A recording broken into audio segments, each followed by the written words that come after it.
So ang sinasabi mo sa akin, Senator Tulfo, malinis kang politiko? Kasi sabi nila, in this country, wala naman daw malinis eh. Lahat na may bahid ng dumi or kurakot or corruption. Depende, Jessica, kung paano mo titignan yung tao. And then makikita mo naman sa kanyang actions kung siya ay magnanakaw, kung siya, sana siguro dapat tignan din ng mga tao na bago ba naging politiko ito, mayaman na ba ito? So bago ba naging politiko ito, may mga negosyo na ba ito? And I will say yes, meron na, di ba? Kaya nga po, yung salin ko, hindi ako natatakot na iprinisinta ko na meron akong 650 million, may utang na 250, so meron akong 400M, mga properties, na yun ang naipundar ko when nasa labas pa ako before I became a politician. So you have clean hands? Malinis ang mga kamay mo, Senator Tulfo? Yes, actually. Literally and na ganyan, napaka-hati, napaka-polarized. Dati, nung okay lang eh. Ito lang nung pumasok si Senator Alan Peter Cayetano. Magkakaibigan-kaibigan yan eh. Sila Robbins, yung DDS block. Nag-uusap kami yan eh. At the end of the day, nagkukumustahan o bago o sa lounge, nagkikita kami niyan. Sina Senadora Amy. Pero nung pumasok Senator Alan Peter Cayetano, parang dito kami, majority kami, kayo dyan sa minority, yun ang sabi niya. So, tama yung sinasabi ni Senator Pia, kaya napaiyak. Hindi drama yun eh, masama ang loob niya kasi daw, sinasabi niya, magkakaibigan tayo for 20 years. Nagpapadala ka ng food sa bahay namin, ninong ka o ninang ka ng anak ko. Wala mala nakaalala. How about kung may isa pang mag-o-over the bakod at may kaso rin? Kasi di ba previously ang sinasabi is sinusungkit ng kampo ninyo yung iba. At yung ayaw, tinithreaten daw ng kaso. So kung may sumali pa sa inyo para magkabuo ng 13, para ma-oust nyo si Cayetano and even Loren Legarda, at itong pang 13... Correction.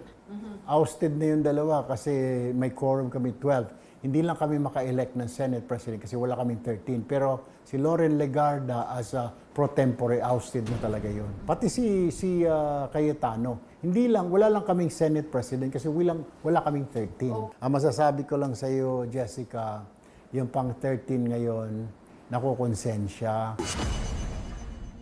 Unahin natin yung sex trafficking kahapon na binanggit. Kasi madali nga magturo. Baka makakuha din siya ng mga picture sa Google. Dalhin niya siguro sa susunod na hearing. Having an evidence is one thing, di ba, Senator Erwin? Pero why can't you just answer directly? Kumukuha ka ba ng mga babae? Nag-good time ka ba? Aware ka naman dun sa mga reklamo, dun sa previews na committee, na Blue Ribbon Committee. Actually, Jessica, pagkaalam ko dyan, naisabit na ni Senator Ping Lacson, ng chairman, yung report niya. So lahat ng mga naidetalye doon, mga affidavit, kung sino-sino pinangalanan, sila presidente, etc., family niya, sila speaker, lahat, yung mga ibang congressman, naisumiti na yun naibigay na doon sa ombudsman. Pumirma ka ba? Kasi ilan lang yata yung pumirma doon, di ba? Nagalit pa nga yung ilan ng mga kasamahan ko. Parang wala ka naman pakisama. Sabi ko, vice chair ako tapos hindi ako pipirma. Hindi, kasi dapat hindi ka pumirma. Kasama natin, kawawa. Hindi ko pinakinggan, pinirmahan ko. Tapos yung pinirmahan ko, sabi ko, nakakahiya sa tao. Sasabihin ito, wala ka dito. Tapos sasabihin natin, kakampi natin mga inapi. So yung SALN mo is pag 650 million ang assets mo, tama ba? With 400 million in properties or cash? Total na po yan. Minus debt. So that will be places around 400. 400 million ang SALN mo. So you're rich. Naipon ko before I joined the politics. So ang sinasabi mo, hindi mo kailangan kumita ng pera sa masamang paraan o sa pangungurakot. So ang sinasabi mo sa akin, Senator Tulfo, malinis kang politiko? Kasi sabi nila, in this country, wala naman daw malinis eh. Lahat na may bahid ng dumi or kurakot or corruption. Depende, Jessica, kung paano mo titignan yung tao. And then makikita mo naman sa kanyang actions kung siya ay magnanakaw. Formang tatakbo ka raw for VP President. Naku, Diyos ko po, wag mong banggitin yan, Panginoon ko. Madadagdagan na naman ng mga banat sa atin.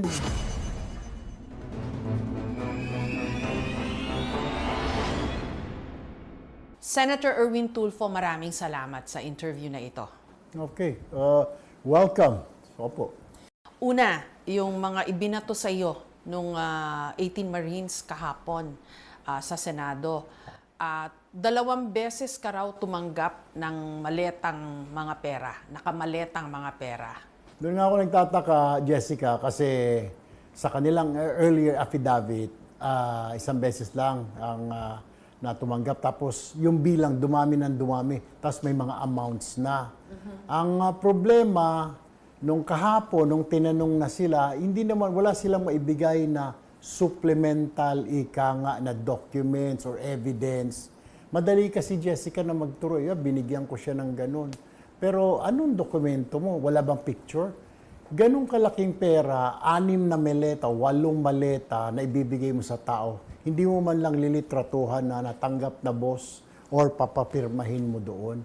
Siyempre, dapat may katibayan. Kung driver ka, drive mo, dinala mo sa bahay ko, di ba? Yun ang katanungan ko. Mayroon ka bang litrato man lang or pinirmahan ko man lang na para masabi mo na binigyan mo ako ng mali. Number 2, flood control daw yun.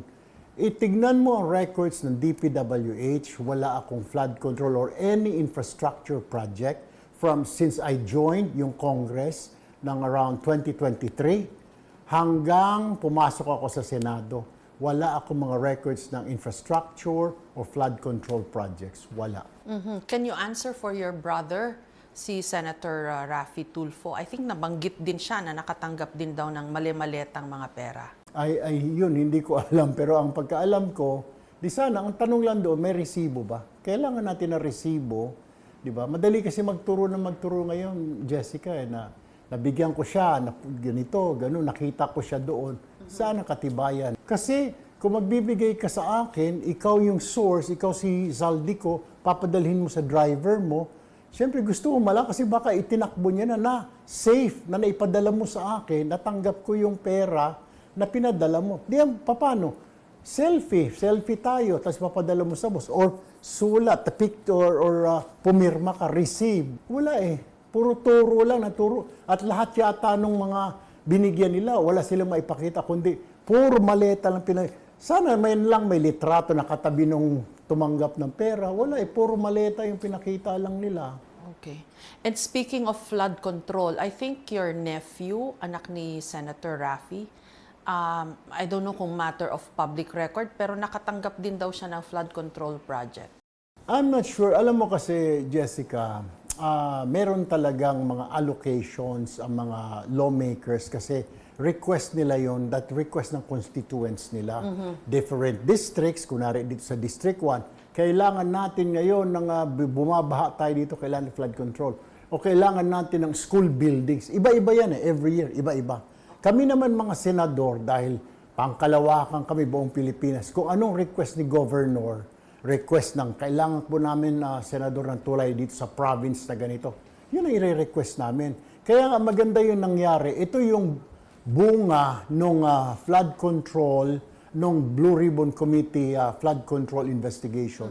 Kasi after that hearing, naging live na ang BICAM ng national budget. Okay? Hindi na sila na sa isang restaurant, palit ng bilang, o ito sa'yo, ito sa amin. Hindi na ngayon. Wala ng small committee. Hindi na. Pwede ka nang makialam. Pwede ka nga mag-message na, hoy, nasaan na kayo? Nung mag-break lang kami dahil may impasse kami. Tinatanong mo tao, hoy, baka nag-uusap na kayo dyan sa side. Kaya we have to go back. So, yun ang isa sa mga resulta. Pangalawa, na natigil yung flood control. I mean, binawi ng DBM, ng Palasyo, yung mga budget na ibinigay nung magkaroon ng flood control hearing. Yun naman ang kinaganda nitong Blue Ribbon Committee hearing by Senator Lacson dahil natigil. Number 3, may mga for later release. Nire-review talaga at naging ngayon pang-4, DPWH na lang talaga mag-handle. Hindi na yung request ni congressman, ni senador, ang DPWH ang mag-identify. Isa pa sa mga nabanggit kahapon dun sa hearing sa Senado, sex trafficking, women trafficking. Meron daw mga dinadalang babae sa'yo. Nagkamali-mali na yung kanilang kwento. Yung Hindi, brother ko unahin yata. natin yung sex trafficking kahapon na binanggit. Hindi ko alam kung sana kung siya nagdala, willing ako. Kaya iimbitahan namin sila sa Lunes. Kasi sasabihin ko sa kanya, maari ba sa susunod na hearing natin, dalhin mo yung mga babae na binigay mo. Kasi madali nga magturo na magturo. Baka makakuha din siya ng mga picture sa Google. Dalhin niya siguro sa susunod na hearing. Kasi after Monday, ang susunod namin na patawag is the end of June. Para sa second round naman, yung mga hindi na-accommodate.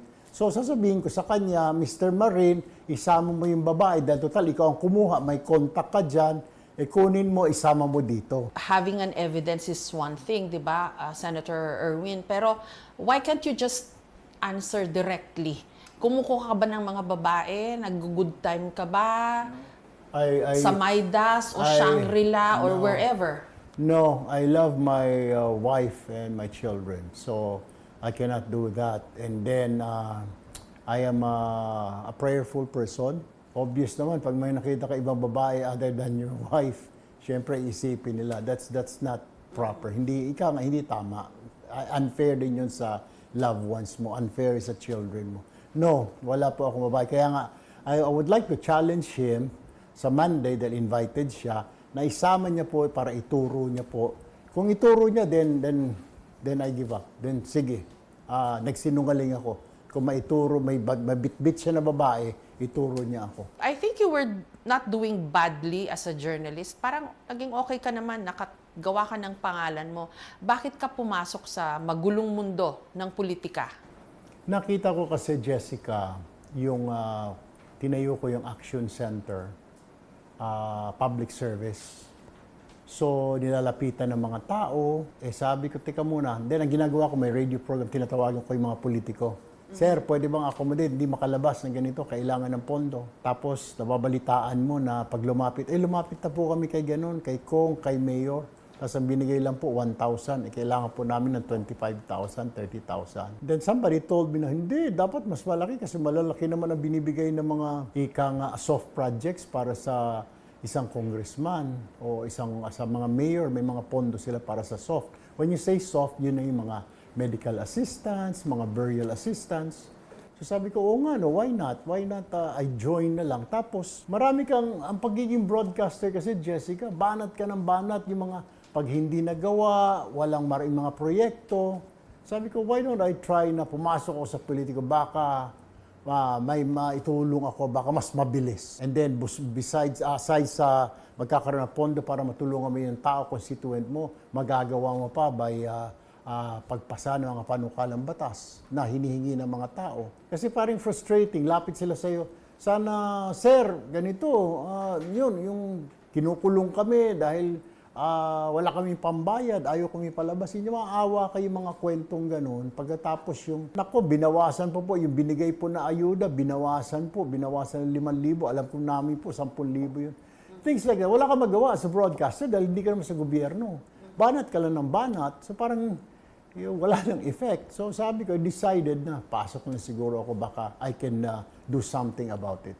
So naging party list ka with ACT CIS, Yes. di ba? You were the 4th nominee pero nag-resign yung pangatlo kaya nakapasok ka, tama ba? Yes.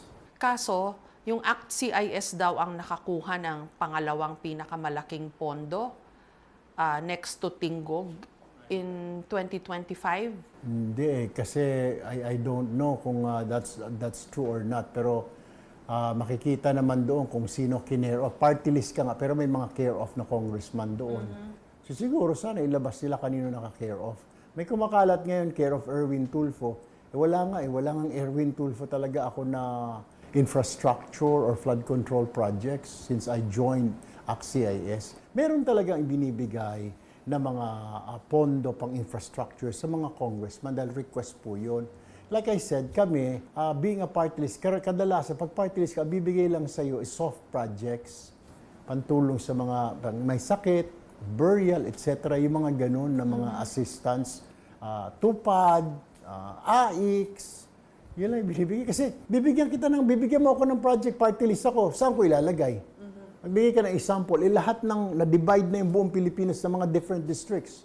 Pag binaba ko dun, sabihin ni congressman dun, pare, sa akin yan ha.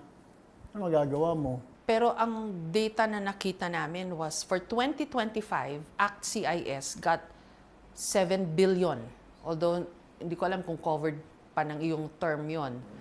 No, 7 billion pesos. I was out of ACT-CIS noong 2025 eh. Wala Dahil, kang nakitang ganong kalalaking wala mga eh. pondo, May bilyones. may mga kasamahan ako sa I was the third nominee, may first nominee kami, second nominee. Pero ako wala. Kahit na siguro mag-imbestiga sila sa DPWH or sa House mismo, I don't think so. Na Pero care yung of sa Act akin. CIS mismo was your backer, di ba? When you ran for Yeah, the Senate. I became a politician because of ACT-CIS. So you benefited from whatever largis or whatever pork barrel or pondo or allocables na nakuha nila. Is that not the case? No, not the case, not the case. Kahit na kaya nga I'm willing and open to be investigated. I'm willing and open to be scrutinized yung mga nakuha ko sa Congress when I was with them. I was there for about a year. Okay. And then tumakbo na ako dito sa Senate as for the 20th Congress. So ang sinasabi mo sa akin, Senator Tulfo, malinis kang politiko? Kasi sabi nila, in this country, wala naman daw malinis eh. Lahat na may bahid ng dumi or kurakot or corruption. Depende, Jessica, kung paano mo titignan yung tao. And then makikita mo naman sa kanyang actions kung siya ay magnanakaw, kung siya, sana siguro dapat tignan din ng mga tao na bago ba naging politiko ito, mayaman na ba ito? So bago ba naging politiko ito, may mga negosyo na ba ito? And I would say yes, meron na, di ba? Kaya nga po yung salin ko, hindi ako natatakot na iprinisinta ko, na meron akong 650 million, may utang na 250, so meron akong 400M, mga properties, na yun ang naipundar ko when nasa labas pa ako before I became a politician. So you have clean hands? Malinis ang mga kamay mo, Senator Tulfo? Yes, actually. Literally and figuratively? Definitely. Corruption, wala po ako mga reklamo, wala po mga kaso laban sa akin ng corruption issues. Yung kaso ko lang, Jessica, yung citizenship at saka yung libel. Yun po yung dahilan, yung dalawa na ito, na hindi po ako pumasa sa CA bilang DSWD Secretary. Na-carry over yung pagdating ko sa COMELEC. Pero nalagpasan po yun dahil naipaliwanag doon na ano nangyari, etc. Ang interesting ng family history nyo ha, kasi di ba you're half Japanese? Sinusulat ni Montulfo yun, ng inyong kuya, di ba? And then you were discriminated as kids in Davao dahil anak kayo ng Hapon, and Right. especially after the war, di ba, na kontrabida ang tingin sa mga Hapon. How was it like? Hindi naman, kasi parang nagbago na yung panahon. Yung panahon daw ng nanay ko, kinikwento siya, iyak siya ng iyak, binubuli siya. Hapon nung kabataan nila. Tapos lalo nang after the war, takot na takot sila, they're in hiding. Kaya niya napangasawa yung dad ko. Parang, sabi raw, ayaw niya sa daddy ko eh. My lola was the one like, sige na, para protection natin dahil mga Hapon tayo, mga kapatid mo, puro babae, isa lang ang lalaki. So napilitan siya, she married to my dad para makatulong na rin kasi Japanese sila eh. Pero ikaw, Filipino citizen ka. Filipino, definitely. I was born in Tacloban, Leyte. Meron akong birth certificate doon. My mom is Filipino and my dad is from Ilocos. My mom is from Davao. Di ba parang medyo kakaiba, born Filipino, pero ang tatay Hapon, No, ang lolo. ang lolo Hapon, so you're 1/4 Japanese, Japanese, tama? Japanese. So yung salin mo is pag 650 million ang assets mo, tama ba? With 400 million in properties or cash? Total na po yan. Minus debt. So that will be places around 400. 400 million ang salin mo. So you're rich.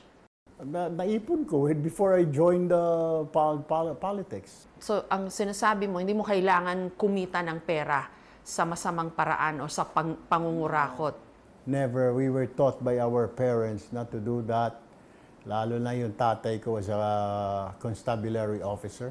When he retired, meron lang po kami isang bahay na bigay pa, pinagtulong-tulungan ng mga kapatid ko para matayuan sila ng bahay ng mami ko. Sabi niya gano'n, which may punto rin eh. Paano maipapakain mo yung galing sa madumi sa mga anak mo, sa asawa mo? How can you do that? And I can't. May nabalitaan ako, 2 raw yate mo. Totoo ba yun? No. Wala kang yate? No. I have a co-owner. 4 po kami. Co-owner na yate? Co-owner, okay, yes. Ito yung time sharing, yung mga ganun ba yun? Yes. Okay lang ba? I'm asking you the questions like Because, journalist to a journalist. Because I'm not hiding anything. Yeah. I mean, I will be offended if it's something is wrong. I will be offended, really. I mean, when it comes to this, I know, alam ko yung trabaho mo na, so you're frank, so I will have to be frank with you and honest also. We go now to the Senate Blue Ribbon Committee hearing on Monday. Anong balak niyong gawin doon? Papatawag namin yung mga 18 Marines na yun. Actually, para alisin lang yung doubt ng mga tao dahil sinasabi nila Senator Marcoleta, Senator Cayetano na iwa-whitewash namin. Inuna na nila yung sa kanila. Yung mga inimbitahan nila, iimbitahan din namin. May dagdag lang nga, dadagdagan namin. At may maaalisin kami kasi may mga nakita ko doon, alias.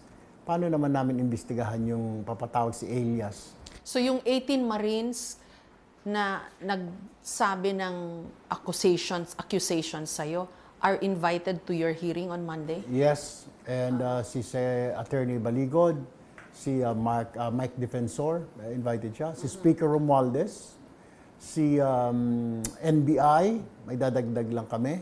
Tapos syempre, yung nagpahayag si Congressman Alvarez ng Palawan.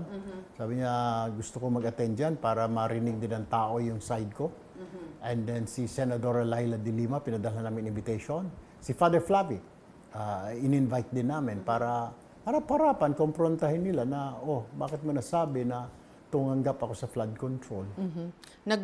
Sumagot na ba yung 18 Marines and Attorney Baligo? Pinadalhan na po sila. Hindi ko lang alam kung sisipot sila. Pero they received it. Natanggap po nila kahapon.